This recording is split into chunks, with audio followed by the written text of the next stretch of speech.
Assalamualaikum warahmatullahi wabarakatuh. Para saudaraku sekalian yang saya banggakan, karena sampai detik ini alhamdulillah kita masih bisa berdiri teguh menetapi keimanan, berusaha sebaik mungkin menjadi orang iman dengan karakter yang baik. Alhamdulillahirabbil alamin. Asyhadu alla ilaha illallah wa asyhadu anna Muhammadar Rasulullah sallallahu alaihi wasallam wa ala alihi wa ashabihi amma ba'd. Para saudaraku sekalian, sangat menyenangkan untuk pertemuan kali ini kita bisa bertegur sapa kembali, kita bisa bertemu kembali. Dalam sesi ini kita berada dalam kondisi iradatul khair lil ghair, yaitu saling mengingatkan, saling memberi manfaat baik kepada sesama. Gitu. Karena dengan ini kita pun juga mendapatkan pahala yang mana kita kutip dari surat Al-Asr, yaitu pesan Allah adalah watawassaw bil haqqi watawassaw bis sabr. Saling berwasiat untuk mengingatkan kebenaran atau juga berwasiat untuk saling mengingatkan untuk sabar. Di pertemuan kali ini alhamdulillah kita bisa berkesempatan dan berketepatan waktu untuk mendengarkan ilmu dan juga menambah wawasan kita perihal agama. Para saudaraku, hidup ini yang kita jalani otomatis ada muaranya atau ada akhirnya. Sebab dunia ini sifatnya hanya sementara, tidak selamanya dan tidak kekal. Yang kekal hanyalah akhirat. Oleh karena itu para saudaraku sekalian, yang kita perlu pahami adalah apakah ada kesuksesan utama di dunia ini untuk menuju akhirat? Nah, itu yang perlu kita pahami. Agar kita mempunyai goal hidup yang baik, goal hidup yang ideal, yang idealisme goalnya adalah berdasarkan Rasulullah SAW. Yaitu goalnya adalah kita ingin mati dalam keadaan husnul khotimah menetapi keimanan. Baik, para saudaraku sekalian, pertemuan kali ini kita akan coba membahas beberapa dalil dan ilmu tentang husnul khotimah, yang mana itu menjadi goal kita sebagai orang iman. Kalau dikutip dari hadis rawahu Bukhari, yaitu innamal a'malu bi khawatim. Amalan itu bergantung dengan akhirnya. Berarti penutup amalan itu adalah sesuatu yang sangat menentukan kelak kita bermuara di mana nanti di akhirat.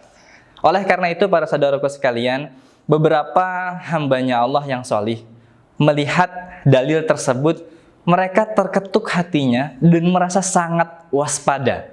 Karena apa? Dia tahu amalan itu bukan hanya sekedar amalan yang pernah dia lakukan sekali lalu kandas begitu saja. Oh tidak.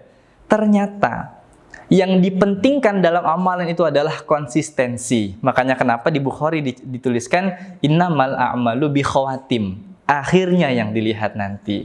Dengan begitu, para saudaraku sekalian, kita akan mengerti dan berusaha semaksimal mungkin bagaimana caranya kita mempunyai konsistensi atau istiqomah dalam beramal. Seperti itu saudaraku sekalian. Di sisi lain, kita juga harus memiliki motivasi diri. Bukan begitu? Jelas, untuk melakukan amalan yang baik dan konsisten perlu motivasi. Dalam hal ini kita bisa sharing tentang beberapa dalil yang memotivasi kita, yaitu waktu itu hadis riwayat rawahu Ahmad, yang saat itu Anas bin Malik berkata kepada Rasulullah tentang bagaimana Allah itu membuat hambanya menjadi baik. Nah, yang mana saat itu Nabi SAW bersabda, "Idza aradallahu li 'abdihi khairan ista'malhu." Jadi ketika Allah itu ingin berkehendak baik kepada hambanya, maka Allah akan membuat hamba tersebut melakukan amalan-amalan tertentu. Seperti itu. Atau Allah ingin memanfaatkan hamba tersebut. Lalu para sahabat di sekeliling itu bertanya, qalu kaifa yasta'miluh? Lalu bagaimana Allah memanfaatkan hambanya? Lalu Rasulullah menjawab, yaitu yuwaffiqahu li'amalin shalih qabla mautih. Seperti itu. Jadi Allah membuat hamba tersebut beramal sampai dia faham, dan kefahaman dalam beramalnya itu terus dilakukan sampai dia mati. Seperti itu saudaraku sekalian. Jadi betapa indahnya kalau kita mempunyai sebuah amalan yang bisa kita lakukan dengan konsisten sampai nanti kita wafat. Berarti kita wafat dalam keadaan melakukan amalan-amalan baik. Yang tentunya para saudaraku sekalian, amalan baik itu bisa diambil dengan jalannya masing-masing. Ada beberapa orang yang memiliki amalan andalan yang baik-baik melalui sholat, melalui zikir, melalui wiritan dan lain-lain, atau melalui sholat malam, atau berbudi pekerti yang baik, birrul walidain dan macam sebagainya. Intinya, kalau kita ingin menjadi orang yang baik, atau kita ingin menjadi orang yang diperlakukan baik oleh Allah, berarti kita juga harus berusaha. Bagaimana caranya? Kita membuat pemahaman bahwa di dalam diri kita ini membuat pemahaman bahwa kita harus beramal baik sampai nanti kita tutup usia, sampai kita mati. Para saudaraku sekalian, kita coba kutip beberapa cerita dari sahabat-sahabat yang mana saat itu Rasulullah SAW pernah bersabda kepada sahabat Abu Hurairah dan beberapa sahabat lainnya, yang saat itu di hadis tersebut sahabat yang disebutkan perannya itu adalah yang pertama Abu Hurairah, dan yang kedua salah satu sahabat yang dia ahli Quran, dan selebihnya banyak sahabat lain yang berada di sana. Waktu itu Nabi cerita tentang kondisi neraka jahanam, yang bisa jadi orang iman tergolong menjadi ahli jahanam atau ahli neraka. Namun ada waktunya, hanya sementara atau beberapa waktu. Lalu dia baru difiltrasi lagi menjadi ahli surga kembali. Nah, ketika Rasulullah SAW bercerita bahwa kondisi ahli neraka itu nanti giginya itu membengkak seperti besarnya gunung Uhud. Nah, mendengar hadis tersebut yang delalah, orang yang masuk neraka jahanam itu bisa berkemungkinan orang iman. Karena kondisi orang iman itu ada yang zalimul li nafsi, ada yang muqtasid, ada juga yang sabiqum bil khairat. Nah, dengan begitu Abu Hurairah mendengar hadis itu dan para sahabat lainnya, dan ahli Quran pun ada di situ, sahabat yang ahli Quran, bergetar hatinya, kaget dan waspada. Waduh, wahai Nabi, bahaya ini. Saya termasuk. Wah, kalau teman saya ini ahli Quran, saya belum ahli Quran. Wah, bisa jadi saya nanti jadi korban masuk jahanam. Nah, lambat laun, hari demi hari berjalan, beberapa sahabat yang mendengar sabda Nabi tentang neraka tadi, satu persatu mati dalam keadaan iman. Satu persatu mati dalam keadaan husnul khotimah. Masya Allah. Nah, Abu Hurairah dan salah satu sahabat yang ahli Quran, ini belum berkedapatan mati. Dia bingung, waduh, jangan-jangan dari sekian banyaknya sahabat yang mati husnul khotimah, jangan-jangan saya yang kejatah mati dalam keadaan su'ul khotimah. Oh, saya gak mau nih. Gimana nih, tinggal tersisa dua, yaitu Abu Hurairah dan juga salah satu sahabat yang ahli Quran, yang saat itu mendengar tentang sabdanya Nabi tentang ahli neraka. Nah, singkat cerita, salah satu sahabatnya Nabi itu mencoba menjalankan dakwah bersama Musailamah al-Kadzab, yang Nabi memerintahkan sahabat tersebut untuk mengamar ma'rufi atau mengajak Musailamah al-Kadzab ini untuk taubat. Namun delalah, sahabat yang ahli Quran ini memang dia notabene orang miskin, justru ditawari oleh Musailamah al-Kadzab untuk menjadi pengikutnya. Dengan cara Musailamah al-Kadzab berkata, wahai sahabat, kamu daripada mendakwahi saya, lebih baik begini, kamu menjadi wakil saya. Saya tetap jadi nabi palsu si Musailamah al-Kadzab. Namun kamu menjadi wakil saya, kamu minta upah seberapa banyak saya kasih, kedudukan kamu tinggi. Nah, bagaimana kamu bertugas sebagai orang yang mempromosikan bahwa saya adalah nabi. Wah, delalah sahabat yang ahli Quran terpengaruh. Wah, sampai beberapa saat di medan peperangan kaum Musailamah Al-Kadzdzab datang dan juga kaum Islam datang juga. Di situ ada Abu Hurairah. Abu Hurairah kaget melihat sahabatnya menjadi golongan Musailamah Al-Kadzdzab. Loh, sahabat yang waktu itu mendengar sabda Nabi tentang ahli neraka dan juga dia itu ahli Quran, adalah dia murtad.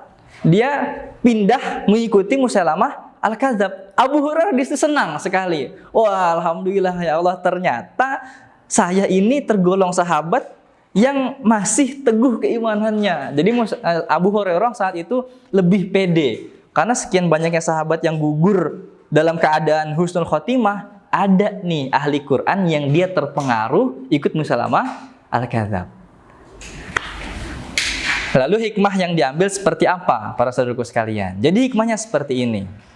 Sebelum kita masuk ke hikmah, saya minum terlebih dahulu.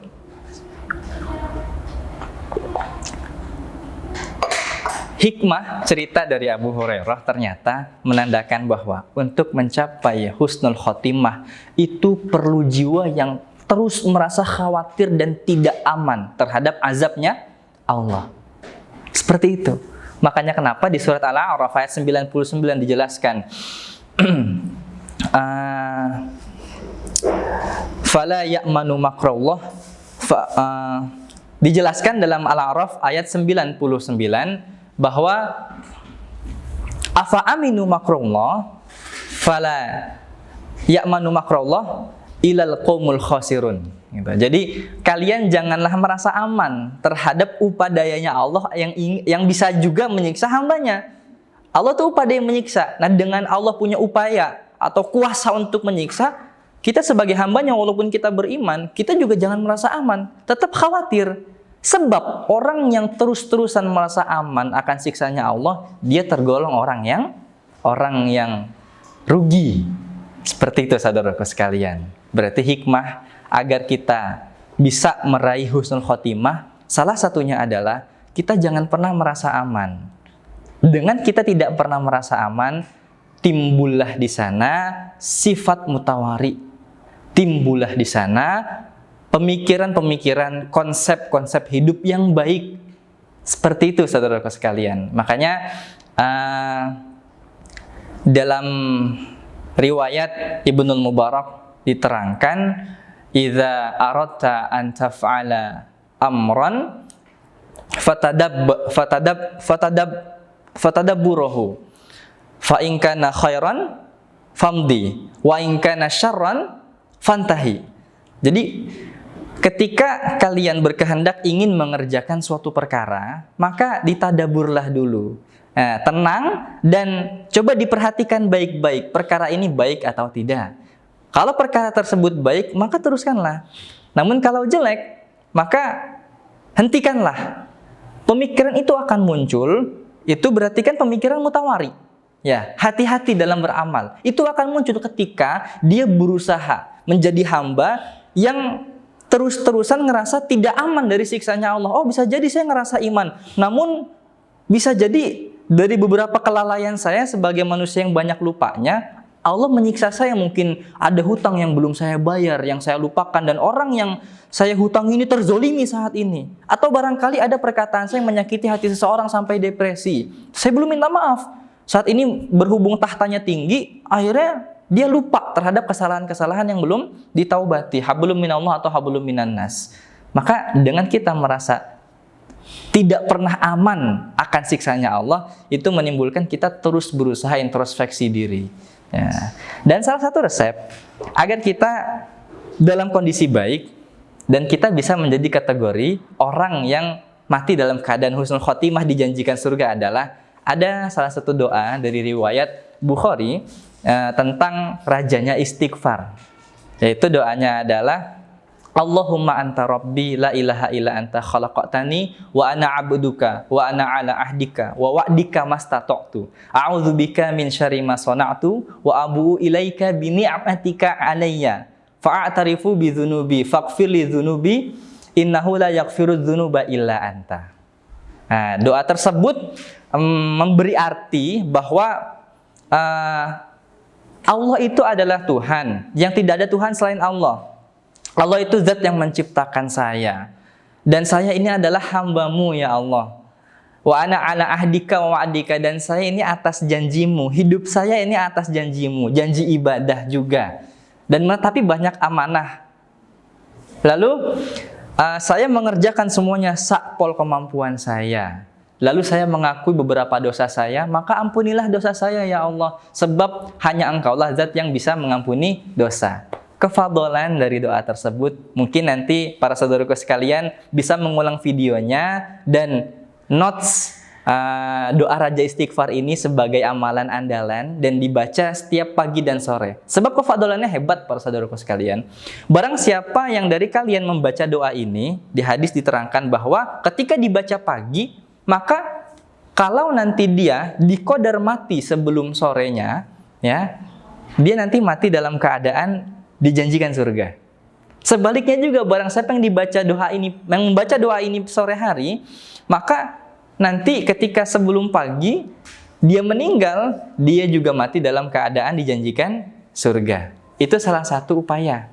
Upaya yang terbesar yang lainnya adalah kita terus beramal, introspeksi diri, dan jangan pernah merasa aman akan siksanya Allah. Sehingga kita hidup mencari keridhoannya Allah, agar juga Allah ridho kepada diri kita. Sampai titik nanti di mana ayat yang berbunyi, ya ayatuhan nafsul mutmainnah, irji'i ila rabbiki radiyatan mardiyah, fadkhuli fi ibadi wadkhuli jannati, itu kita bisa rasakan sebagai orang iman yang jiwanya tenang karena banyak tadaburnya, karena banyak keimanannya dan banyak mutawarinya.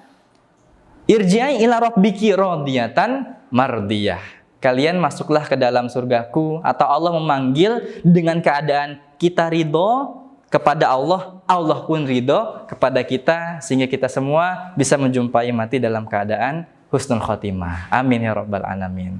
Baik saudaraku sekalian, cukup sekian jumpa kita pada pertemuan kali ini. Kami doakan juga agar kita semua bisa menjumpai mati dalam keadaan husnul khotimah. Akhir qauli hadza, wassalamualaikum warahmatullahi wabarakatuh.